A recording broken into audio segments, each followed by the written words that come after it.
Detective Mara Hensley thought the case was over. The name Ethan Caldwell had been buried under reports, redacted statements, and 100 conspiracy threads online. He was the creator of EchoNoir, a YouTube channel that told horror stories using real locations, abandoned hospitals, forgotten towns, cursed forests. But one day, the stories stopped being fiction. Ethan disappeared during a live stream. No body, no trace, just a final upload titled "I Found It." For months, it was chalked up as a stunt gone wrong, until people started vanishing. Every new missing person had one thing in common. They'd watched EchoNoir in the 48 hours before they disappeared. That's when the Bureau stepped in. Washington sent their best cyber forensics team, and with them came Detective Robert Caine, the kind of man who trusted code more than people. When Hensley met him, he didn't shake her hand. He just asked, "Where's the data?" She handed him everything Ethan had left behind. 5 hard drives, fragments of corrupted video files, and something stranger, a string of repeating symbols in the metadata, nicknamed row code.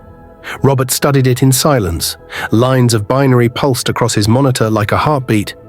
Then he said softly, "It's still active." At first, the new uploads on Ethan's channel looked harmless. Old stories looping, recycled thumbnails, random timestamps. But deep in the metadata, Robert saw something impossible.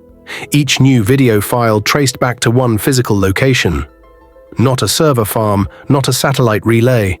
A GPS coordinate. In Cedar Creek forest, a no-signal zone 50 miles from any tower, he ran a heat map scan. The result made no sense. The signal wasn't bouncing, it was emitting from below ground level. 2 days later, they deployed a drone. The drone made it just past the tree line before the feed began to glitch. Static. Then one clear frame, a metal hatch half buried under moss. Stamped across the steel were the words, "The Ghost House of Cedar Creek." They called in backup, 20 SWAT, 10 bureau techs, 2 sniffer dogs. But as they stepped into the forest, every piece of equipment died. Radios went silent, compasses spun like tops, and the dogs began to growl, not at anything they could see, but at the ground itself. In the clearing, the hatch waited, cold, silent, perfectly still. Hensley looked at Robert. He nodded once. Together they pried it open. A metallic hiss escaped. Below them, a staircase descending into white light. The air inside was sterile, like a laboratory that hadn't been touched in years. The first chamber looked like a waiting room. Plastic chairs, fluorescent lamps humming above. Everything spotless, except for one thing. A single sheet of paper on the floor. Hensley picked it up. 2 words were written in Cyrillic. Donald Trump. And beneath it, a photo. Robert's face drained of color. He whispered, "This isn't random. This paper stock, this is from the first US campaign analytics sheets. These were destroyed after the election."